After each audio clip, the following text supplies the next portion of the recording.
अस्सलाम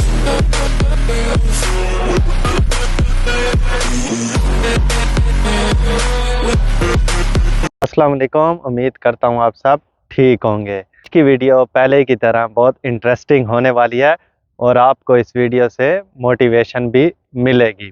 और आज आपके साथ मैं ये शेयर करूँगा कि मैंने जब कनाडा में आया तो मैंने यहाँ पे कितने जो है ना अर्न किया है फर्स्ट मंथ में, टोटल कितने पैसे मैंने कमाए हैं एक महीने के अंदर। तो वो मैं आज आपको बताऊंगा और उसके लिए क्या-क्या जॉब की है और क्या-क्या करना पड़ता है। तो क्योंकि जब आप भी कनाडा आएँ तो आपको इन सब चीज़ों का पता हो कि भई कनाडा में ऐसी जॉब होती है और इतने पैसे बंदा कमा सकता है। तो मैंने अपनी यहाँ पे जो है ना वो सबसे पहले यहाँ पे जॉब शुरू की थी, वो एक जनरल लेबर की जॉब थी और यहाँ पे जो मिनिमम उस टाइम वेज थी वो $14.5 थी।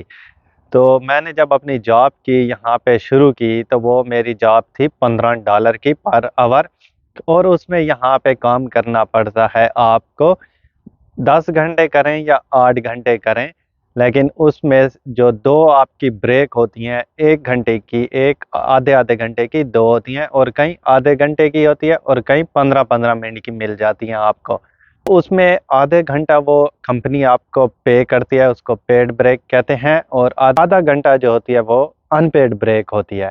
मतलब उसमें आपको कंपनी पैसे नहीं देगी। ना मेरी अर्निंग हुई थी एक दिन की, वो तकरीबन $150 हुई थी बिफोर टैक्स।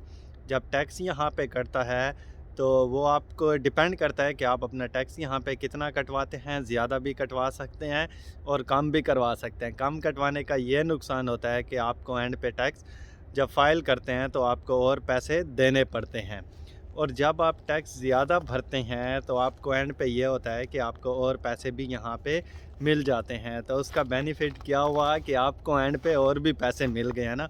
तो जब कम पैसे आपको मिलेंगे तो आपका ख़र्चा उतना हो जाएगा, मतलब आपके एक्सपेंस उस हिसाब से हो जाएंगे कि यार मेरी इनकम इतनी है तो मैं इससे ज़्यादा और ख़र्चा नहीं करूं। और अगर आप टैक्स कम कटवाएंगे आपकी इनकम तो बढ़ेगी, एंड पे आपको टैक्स भरना पड़ेगा तो आपके पास इतने पैसे नहीं होंगे वो टैक्स भरने के लिए, क्योंकि वो 365 दिन का हिसाब आप लगाएं करते करते तो वो तो काफ़ी पैसे बन जाते हैं। तो इसलिए आपको चाहिए कि यहाँ जब आएँ कनाडा में काम करें तो अपना टैक्स थोड़ा ज़्यादा कटवाएं या बहुत ज़्यादा ना कटवाएं, बहुत कम भी ना कटवाएं। मतलब आप 20% तक रखें तो वो आपका सही रहेगा। एंड पे उम्मीद है आपको मिलेंगे, डिपेंड करता है आपकी इनकम के ऊपर। तो खैर अब अगर वो मैं एक जॉब मैंने की है तो उसका 5 दिन यहाँ पे काम होता है, मतलब 40 आवर आप काम कर सकते हैं, उससे ज़्यादा आप यहाँ पे काम नहीं कर सकते हैं। मतलब उससे ज़्यादा आप काम कर सकते हैं यहाँ पे, लेकिन वो जब आपका 40 आवर से ऊपर जाता है वो आपको ओवर टाइम मिलता है और ओवर टाइम का यहाँ पे 1.5 देते हैं। मतलब जितने आपके अर्निंग होती है उससे आपको और ज़्यादा, मतलब 150 बना है तो वहाँ पे आपको मिलेगा $230 मिलेंगे फ़र्ज़ करो, या 225 बन जाएंगे शायद। तो वो एक दिन के घंटे का काम उतना हुआ, काम भी उतना करना है लेकिन आपने एक्स्ट्रा टाइम लगाया। यहाँ पे ये है कि जब 40 आवर से आप ऊपर चले जाते हैं तो वो आपको ओवर टाइम में काउंट करते हैं और उन्होंने आपको पे करना होता है। और कुछ जॉब यहाँ पे ऐसी होती हैं जो सैलरी वाली होती हैं, उसके लिए जो है ना फिर उनकी सैलरी मुख्तस होती है महीने की, उसमें ओवर टाइम नहीं आता है। अगर उसमें वो लोग ओवर टाइम करते हैं तो वो फिर उनको कंपनी एक्स्ट्रा जो उन्होंने टाइम किया होता है उसकी छुट्टी दे देती है, वो उसको बड़ी जॉब होती हैं। तो खैर वो डिपेंड करता है किसी कंपनी को कई कैसे ओवर टाइम देते हैं, कोई नहीं। लेकिन जो जनरल लेबर में है उसमें 40 आवर से ऊपर सबको ही जो है ना वो मिलता है, ओवर टाइम मिलता है। और बाकी रह गया जो आप डिलीवरी वाली जॉब होती हैं, डिलीवरी वाली जॉब में ये है कि आपको उसमें कोई ओवर टाइम नहीं है, उसमें आपकी मर्ज़ी है, जितना काम करना है उतने पैसे कमाएंगे और साल के एंड पे आप अपना टैक्स भरेंगे। जैसे उबर की डिलीवरी है, यहाँ पे लोग अक्सर उसका काम करते हैं और कोई काम भी नहीं करते हैं तो वो ज़्यादा अर्निंग करते हैं उबर से। मतलब अब मैंने यहाँ पे फ़र्ज़ अर्निंग की है $3700 कनेडियन मैंने अर्निंग किया है, तो उसको आप देखें उसमें अब मेरा टैक्स भी कटा है और टैक्स शैक्स कटा के तकरीबन मुझे $3100 के अराउंड जो है ना मेरे पास पैसे आ जाते हैं। और $3100 आएंगे तो उसमें घर का रेंट भी जाएगा, अपना खर्चा भी होगा और गाड़ी पे आता जाता रहो, मतलब बस बस पे ट्रैवल करो उसका भी खर्चा होगा, तो बहुत सारे एक्सपेंसिव बढ़ जाते हैं आपके। अब वो डिपेंड करता है, जो उबर वाले भी यहाँ पे काम करते हैं, तो यहाँ पे कोई ऐसे भी उबर वाले जो काम करते हैं डिलीवरी का है, उबर पैसेंजर है, और भी यहाँ पे डिलीवरीज की बहुत सारी जॉब हैं। उबर के अलावा भी स्किप द डिश हो गई, और भी बहुत हैं, लेकिन उसके लिए आपके पास गाड़ी होनी चाहिए, इंश्योरेंस होना चाहिए, G2 लाइसेंस हो या G लाइसेंस हो, तो तब आप वो कर सकते हैं, अदरवाइज नहीं कर सकते हैं। क्योंकि जब मैं यहाँ पे नया आया था तो यहाँ पे गाड़ी लेना बहुत मुश्किल होता है, गाड़ी नहीं ले सकता था। फिर लाइसेंस लिया, फिर लाइसेंस लेना भी मुश्किल होता है। पाकिस्तान में आप और साइड पे चलाते हैं, यहाँ पे आपको और साइड पे चलाना पड़ेगा, तो वो मुश्किल ही हो जाता है। तो अक्सर कोई हमारे साथ जब काम करते थे तो वो हमारे साथ उन्होंने मतलब $4000 वहाँ से बना लिया, बाकी 2 दिन वो डिलीवरी करते थे, तो उनका अराउंड तकरीबन तकरीबन 45 से लेके $5000 वो कनेडियन बना लेते थे। अब 5000 कनेडियन डॉलर को अगर आप कन्वर्ट करें तो वो तकरीबन पाकिस्तानी में 7.5 या 7 लाख रुपया आराम से वो बन जाता है ना। तो लेकिन अब उसके खर्चे इधर इतने होंगे, अब उसके जो अपने खर्चे हैं, गाड़ी की इंश्योरेंस उसने पे करनी है, गाड़ी की मंथली इंस्टॉलमेंट पे करनी है, अपना खर्चा है, तो खर्चे उस हिसाब से उसके बढ़ जाते हैं। लेकिन यहाँ पे ये है कि आप पे डिपेंड करता है कि यहाँ आप कनाडा में कितने पैसे कमाना चाहते हैं। अब पाकिस्तान में तो ये है ना, या कि इंडिया में, पाकिस्तान में, बैक होम में ऐसे ही होता है कि आपकी अगर गवर्नमेंट की जॉब है तो और आपको ऐसे कोई वहाँ पे डिलीवरी की जॉब नहीं मिलती है, तो बंदा वही हैंड टू माउथ ही होता है। जब जितनी आपकी सैलरी आती है तो उतनी सैलरी ही आपके घर के खर्चे और सब कुछ चलाते हैं। तो यहाँ पे ये अगर आप एक जॉब कर रहे हैं तो दूसरी भी आप साथ कर सकते हैं। और ये जो डिलीवरी वाली होती है इसका कोई टाइम टेबल नहीं होता है, आप कभी भी किसी टाइम भी आप वो जॉब कर सकते हैं। मतलब यहाँ पे ऐसे भी है, कुछ रेस्टोरेंट ऐसे हैं जो 24 आवर खुले होते हैं, और 24 आवर में आप रात को डिलीवरी की जॉब भी कर सकते हैं। जब आपकी छुट्टी हो फर्स्ट जॉब से तो दूसरी ये भी करते हैं। तो इस तरह से लोग यहाँ पे अर्निंग बहुत ज़्यादा कर लेते हैं, क्योंकि यहाँ अर्निंग करना आपके हाथ में है। बैक होम में अर्निंग करना आपके हाथ में इतना नहीं होता है, वहाँ पे बहुत स्ट्रगल करनी पड़ती है दूसरी जॉब करने के लिए।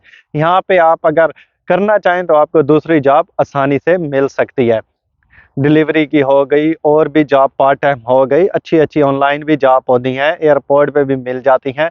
तो खैर जॉब का जो एक है वो आपके साथ मैं एक ज़रूर शेयर करूंगा कि आप यहाँ पे जॉब कैसे ढूंढ सकते हैं। तो मैंने जब यहाँ पे अपनी जॉब की तो बस मेरी तो वो फर्स्ट जॉब ही जो थी वही अर्निंग थी, सेकंड जॉब यहाँ पे और कोई नहीं मैंने की, क्योंकि मेरे पास गाड़ी थी नहीं डिलीवरी के लिए जो मैं वो जॉब करता।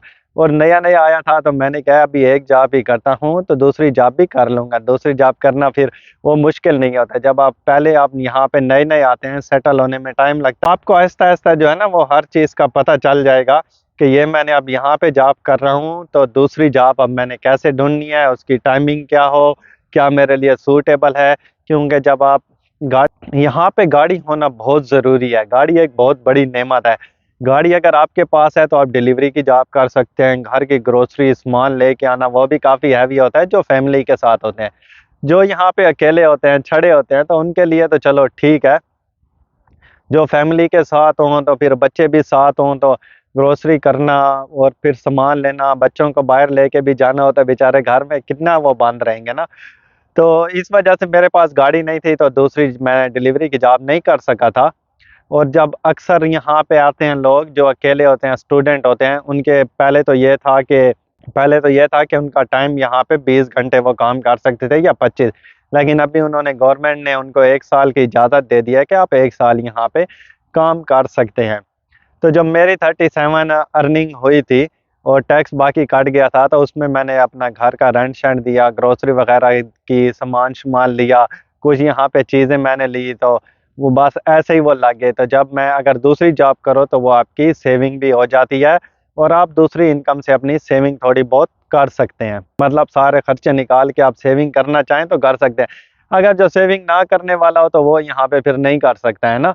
वो कैसे सेविंग करेगा अगर वो उसको शौक है कि मैं ये ले लूँ तो वो ले लूँ, तो मतलब ठीक है चीज़ें भी लेनी चाहिए, लेकिन उसके साथ साथ थोड़ी बहुत सेविंग भी बहुत ज़रूरी है फैमिली वाले के लिए भी, जो इंटरनेशनल स्टूडेंट यहाँ पे हैं, जो भी है क्योंकि यहाँ पे हम परदेश में रहते हैं ना, क्योंकि हमारे लिए इतने पैसे होने चाहिए कि कभी इमरजेंसी में जाना पड़े, टिकट के पैसे भी होने चाहिए और घर का खर्चा भी बंदा फैमिली को दे के जाए और साथ भी थोड़े बहुत बंदा ले के जाए।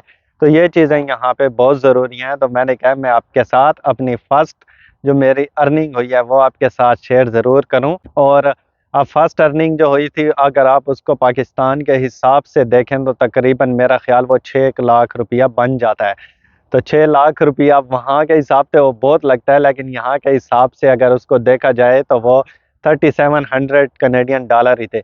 लेकिन जब मैंने एंड पे टैक्स फाइल किया, क्योंकि मेरे पास वो ये एक ही जॉब थी और कुछ भी नहीं था, तो घर भी रेंट पे था, तो मुझे उन्होंने कुछ पैसे वापस दिए क्योंकि मेरा टैक्स थोड़ा बहुत ज़्यादा कटता था।